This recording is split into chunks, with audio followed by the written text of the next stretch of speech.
Hello, guys. Good morning to you all. Today, we are going to start the chapter number 3, and chapter number 3 is diversity in living organisms. Diversity means variety.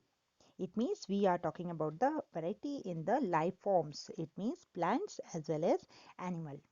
And it can be said that the living forms vary enormously, and this contributes to the rich biodiversity on the earth.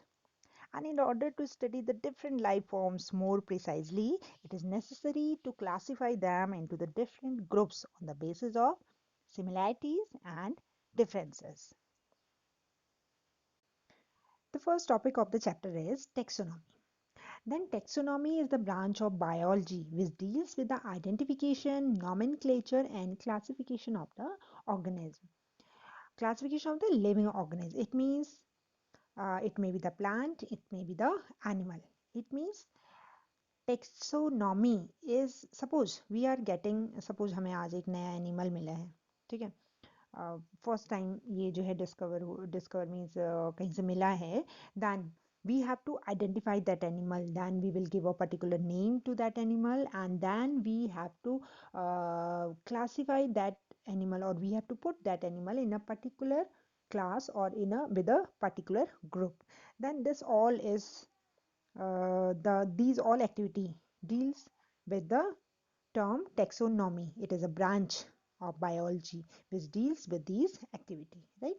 Okay. Now next, Carolus Linnaeus is called father of taxonomy, right? You have to learn it. And Carolus Linnaeus, father of taxonomy. Okay. Then next, biodiversity. Now the term is biodiversity. Now bio means life forms, right? Bio means life life forms, and diversity means variety. Diversity means variety. It means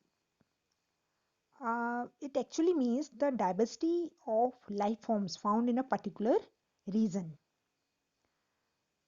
And diverse life forms share the same environment. They are affected by each other and also by the characteristics of the land, water, climate, and so on. And the term biodiversity was given by Watler Rosen in 1986. More than 1.7 millions of species of organisms are present on the earth, and most of these species are found in the tropical region of the world. And these regions are also called mega diversity regions. And the main 12 mega diversity regions are they are situated in the warm and humid tropical regions between the Tropic of Cancer and Tropic of Capricorn. Then 12 mega diversity regions are Brazil, Colombia, Mexico, Madagascar, Australia, China, Indonesia, India, Malaysia, Peru, Zaire and Ecuador. ये सारे वो regions हैं जहाँ पर variety of life form number भी उतना ही ज़्यादा मिलता है और उनकी वैरायटी भी उतनी ही ज़्यादा मिलती है because they have the humid and hot climatic condition right okay ना बायोडाइवर्सिटी जितनी ज़्यादा बायोडाइवर्सिटी होती है इको सिस्टम के बैलेंस होने का वो रीज़न होती है it means biodiversity gives a chance for more balanced ecosystem now next now range of biodiversity what may be the range of biodiversity, then we can see it on the basis of size. Then size के base पे अगर हम इसे देखें, then we know on the basis of the size, sorry, on the basis of the size, microscopic organisms are present. You all know about the amoeba and euglena, paramecium, etc. Bacteria, viruses. These are the microorganisms which are present in this universe. And large animal as blue whale. You all know about the blue whale, है ना? This is the largest large sized animal. Then size may vary up to this. And next is the lifespan. Lifespan also may vary. जैसे mayflies. Mayfly, you can see the picture of the mayfly. This is the picture of the mayfly. and the lifespan is 24 hours only. While the other animals, and if we are talking about the plants, because we are talking about the living organisms, then plant, the one of the pine tree that have the life approximately more than 1000 year, right? Okay. And if we are talking about the color, then on the basis of the color, such as worms and jellyfishes, they are the colorless, and the range may vary up to the beautiful birds and butterflies. They have the different and bright colors, you know. Then this range may vary. Now next term is classification. Next term is classification. Then what do you mean by the classification? Then classification is the term, uh, we can say it is a method of arranging organism in a particular group or set, right? Arranging the organism, living organism, in a particular group or in a particular set. What may be the basis of classification? Then on the basis of the similarities and differences, it means those organisms which having the similar characteristics, they will be kept in one group, and those which have the different characteristics, they will be kept in the another groups. It means the basis of classification is similarities and differences. Similarity and differences are the basis of classification. जो same है उनको एक साथ रखो, जो अलग हैं उनको अलग कीजिए. Then what is the importance of classification? Now, if we classify, you know about the library also. If you are talking about the library में आपने देखा होगा, if it is a science section, then उसमें सब science मिलेंगी. If it is a math section, then you will get all the maths book together. क्या आप maths की book को science में रख सकते हो? No, because both are different. Then you will keep them in the separate section, right? Okay, if two or three science books are there, then उसको आप कहाँ रखोगे? एक में रखोगे. Same here also, on the basis of similarity and differences, you will classify all the organisms.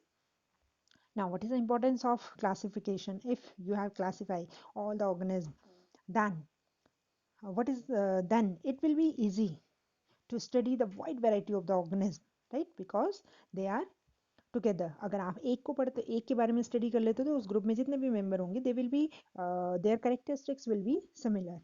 Then it help to understand how the different organisms have evolved with time. It helps to understand the relationship between the different groups of organisms, and it forms the base for the study of other biological science like the biogeography also, right? Okay. Now next, classification and evolution. Now first is, what do you mean by the evolution? Then over a course of time, living organisms, they accumulate changes. Some changes are good for them and some are bad. If they are bad, then that particular organism will not survive, and that organism will die. And the changes which are good and which are helping in their survival, then such changes, they accumulate, and finally they they give rise to a new species. Now that particular species, after accumulating so many changes, then it will give rise to a new species, and this whole process is called evolution, right? Okay, this concept was introduced by Charles Darwin. First time this concept was introduced by Charles Darwin. Now, Darwin, who was a Charles Darwin? Charles Darwin was an English biologist and naturalist, and he traveled on HMS Beagle.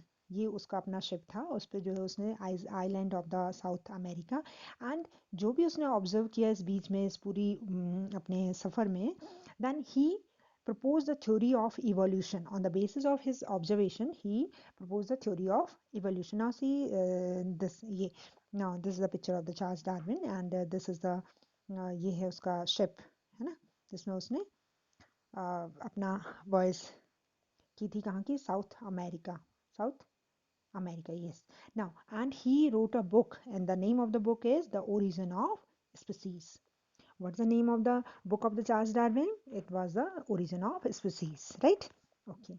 Now see next. Primitive and advanced organisms. Then those organisms which are which have simple body design. They do not have the complex type of body design, then they are called the primitive organisms. Their body have not undergone many changes with time, and they are also called the lower organism, right? Primitive organism or lower organism. As we know, amoeba, it is a primitive or a lower organism, है ना? And amoeba, then next sponges and hydra, they all comes in the category of the primitive type of the organism or lower organism. And the advanced organism, they are the organisms which have developed a complex type of the body design. Body की design complex type की है, and they are also called the higher organism. As we are also, all the mammals, they are also the higher organism. Okay, now next, basis of classification. Then what are the basis of classification? Then I told you similarity and dissimilarity are the basis of classification. But किस चीज़ में similarity and dissimilarity, उसकी अगर बात करें तो किस चीज़ में dissimilarity and similarity हम ढूंढ रहे हैं? Then these are the these number one these points. Number one, presence of and absence of the nucleus in the cell. Nucleus is present or absent. Then next, body composed of the single cell or group of cell. It means unicellular or multicellular. Next is, it is autotrophic. It can produce its own food, or it is a heterotrophic organism. The next is, heterotrophic means getting the food from the outside. Depends on other. And next point may be development and organization of the different body parts. On the basis of these, on the basis of, we can say, similarity and dissimilarity in these particular points, we can classify the organism, right? Now next is hierarchy of classification. Hierarchy of classification. हाँ, जब हम किसी चीज़ को classify करते हैं तो किस order में, किस सीक्वेंस में क्लासीफाई करते हैं? Then Carolus Linnaeus, I told you, he proposed classification system by arranging the organism into the taxonomic groups at the different labels. You can see the labels, sorry, uh, kingdom, then phylum, class, order, family, genus, and the group or the label from the top to bottom. These are the first is kingdom. This is the largest one, and the smallest is the species, right? The smallest is species. It means so many species, they join together, they will form the genus. Then so many genus will join together and they will form the family. और family, कई सारी family मिलकर किस में आती हैं? Order में. And so many order, they will join together and form the class, and many classes, they will make the phylum, and the many phylum, they will come together under the heading or under the under the kingdom, right? Then this is the hierarchy of the classification. In this hierarchy of the classification, अगर आपसे पूछा जाए what is the unit of classification or of this hierarchy, then species is the unit of this hierarchy. Now see, species is the basic unit of classification. What is the basic unit of classification? Classification जब हम करते हैं तो सबसे छोटी unit क्या है? It is the species. And what is the species? What do you mean by the species? Species is a group of living being or organism which can reproduce among themselves, themselves and keep their population alive. Getting? A species is a group of the living organisms which can reproduce among themselves and keep their population alive. Okay, then enough for today, and thanks for watching me.